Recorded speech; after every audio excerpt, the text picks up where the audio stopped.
Oui, et pour nous, ça a été une opportunité en fait de satisfaire à un objectif qu'on avait, celui en fait d'interroger la spiritualité féminine du Bénin. Et cette idée a jailli au contact des relations diplomatiques avec l'ambassadeur du Venezuela au Bénin. Donc, nous avons voulu mettre l'accent sur une divinité vénézuélienne appelée déesse Yara. On appelle aussi divinité Marie Lionza et comparer cette déesse avec le vaudou Aguet. Ça a été une opportunité donc de découvrir que nous partageons les mêmes archétypes que les Vénézuéliens et les Vénézuéliennes. Et même chose parce que ces deux archétypes sont en fait les vaudous de l'eau, les vaudous des poissons, les vaudous du bois, les vaudous de tout ce qui existait sur le tout dans tout. Ça a été fantastique de découvrir qu'au Bénin, le vaudou Aguet que nous avons découvert à Ouida a montré qu'il y a toujours le vaudou de sexe masculin, le vaudou de sexe féminin. Moi, j'ai rencontré le vaudou Aguet en rêve et véritablement, ça m'a permis de comprendre véritablement la réalité du vaudou en tant qu'archétype, comme le dit Gustave Carl Jung, qui est un des psychanalystes qui a mis en place le concept de l'inconscient collectif comme une boîte noire dans laquelle justement on retrouve le monde digital du vaudou. Et il a utilisé, il dit que en fait les archétypes laissent des traces digitales en fait dans l'inconscient collectif pour modeler le comportement des humains.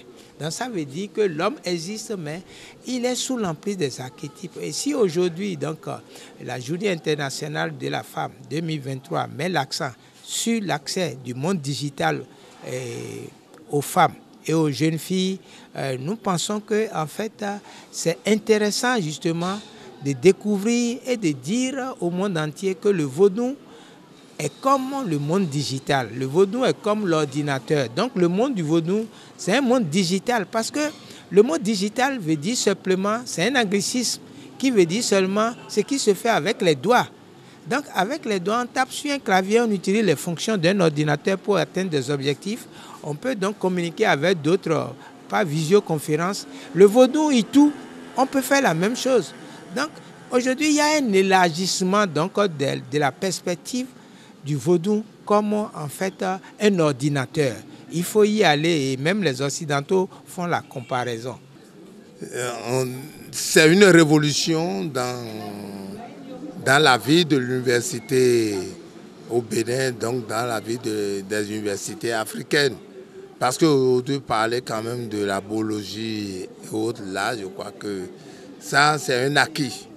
C'est un acquis, mais le thème central de cette journée et de cette conférence scientifique en dit long, rappelle que nous sommes à la redécouverte de ce que c'est qu'une femme africaine, une femme dans la sagesse africaine et par conséquent de l'appropriation véritable de ses droits.